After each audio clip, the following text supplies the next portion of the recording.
दर्शक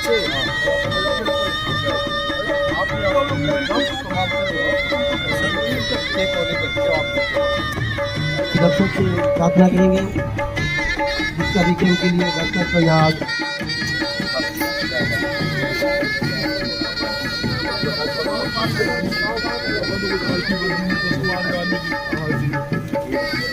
ये तो पता नहीं आपका ये काम है साइड हो जाओ एक मैं काम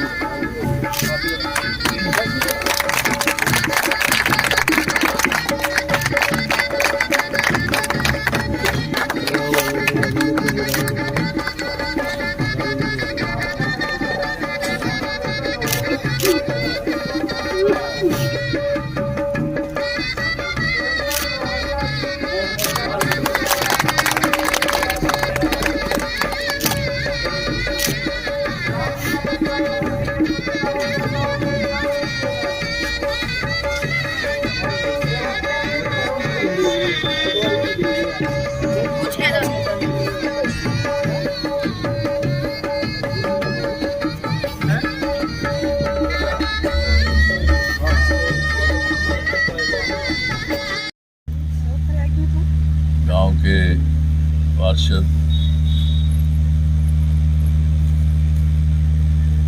मंच पर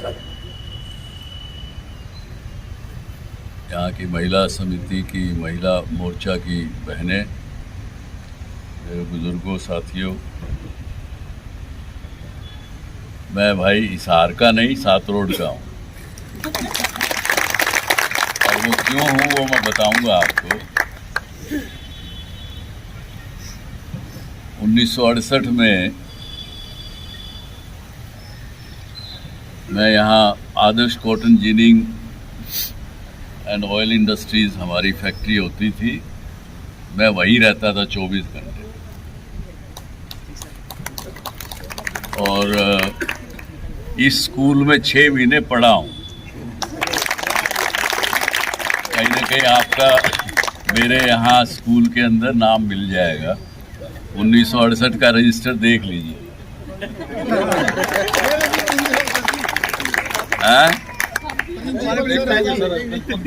आप देखिएगा, उसमें आपको मेरा नाम वहाँ ज़रूर मिलेगा। 11वीं क्लास में यहाँ पे मैं 1 साल 6 महीने ही रहा था। 6 महीने के 11वीं क्लास में मैंने यहाँ पे पढ़ा। और लाला हरदेव शाह जी का परिवार और हमारा परिवार, रिश्तेदारी तो थी और मैंने उनको बहुत छोटे रूप में, जब मैं छोटा सा था तब देखा है।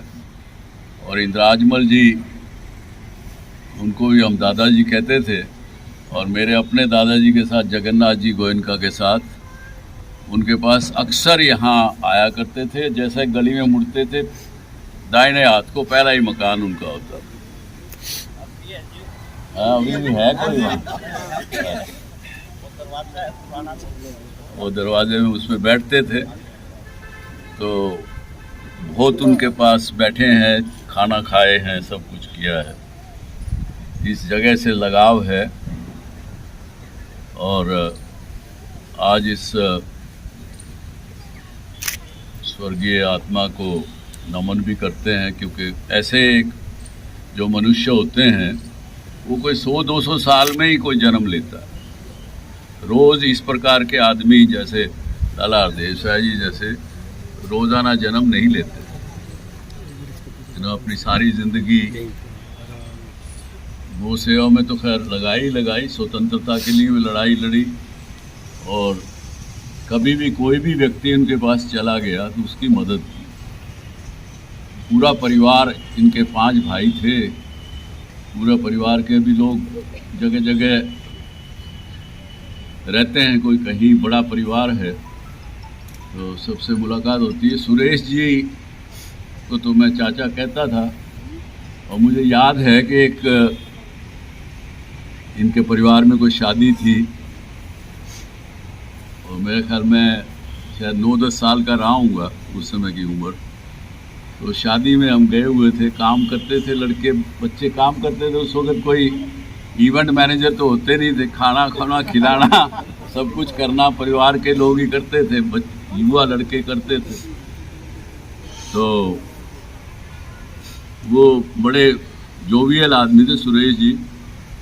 तो मुझे कहने लगे, रे छोरो क्या बात, बड़ी मेहनत करी तुमने तो आज बड़ा सारा काम संभाला। तो बोला ये लो पैसे, तुम सिनेमा देखा। तो मुझे याद है आज भी 10 रुपये उन्होंने दिए थे और हम 2-3 जने जाके सिनेमा देखने गए। इस तरीके की बातें याद आती हैं जीवन में।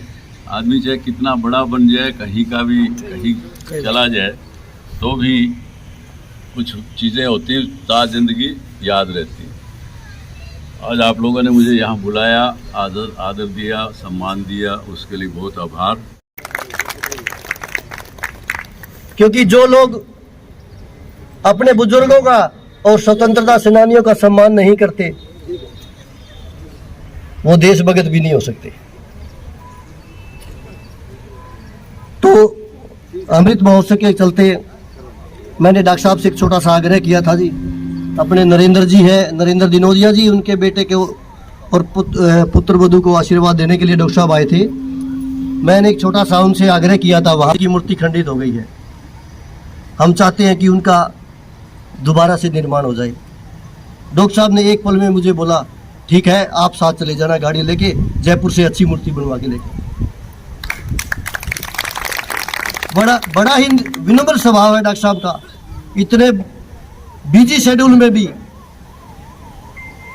वो लोग जो बस स्टैंड पे बैठने के लिए स्टील के हमारे गांव में निर्माण करवाया है, वो भी डॉक्टर साहब की सहायता से ही हुआ है।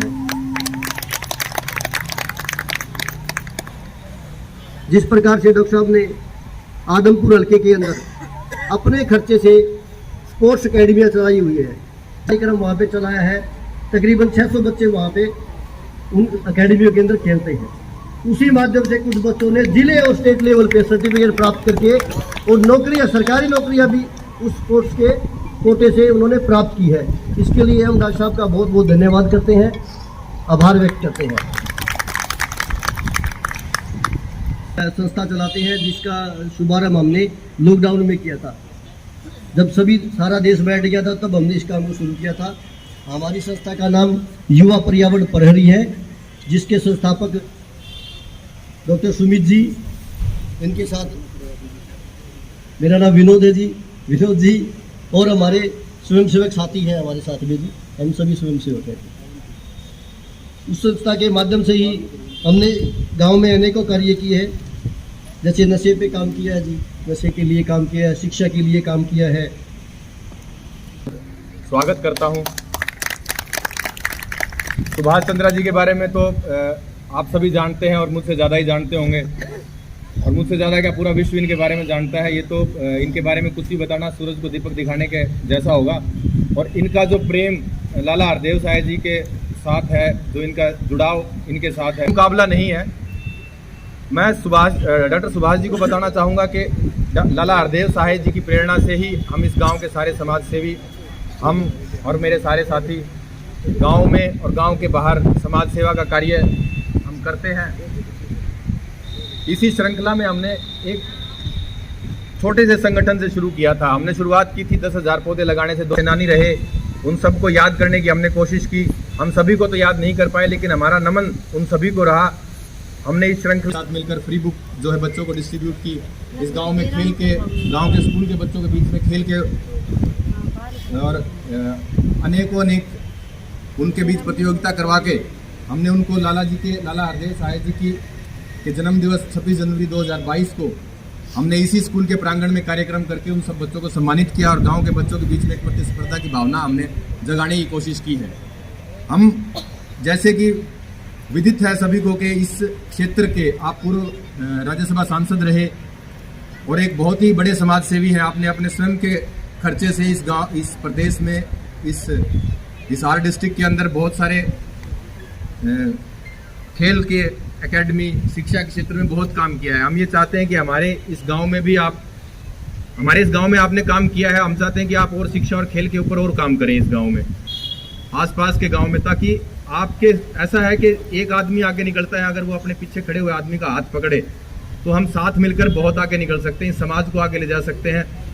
सभी एक साथ मिलकर हम चलेंगे और आपका हमें सहयोग रहेगा तो हम समझते हैं कि हम इस गांव का नाम, इस प्रदेश का नाम, हमारे ज़िला का नाम पूरे विश्व में हम पहुंचा सकते हैं। वैसे आपने पहुंचा दिया है पूरे विश्व में, जी न्यूज़ को कौन नहीं जानता, आपने पहुंचा दिया है, लेकिन आप हमें भी साथ लेकर चल रहे हैं, ये बहुत अच्छी आपकी बात है।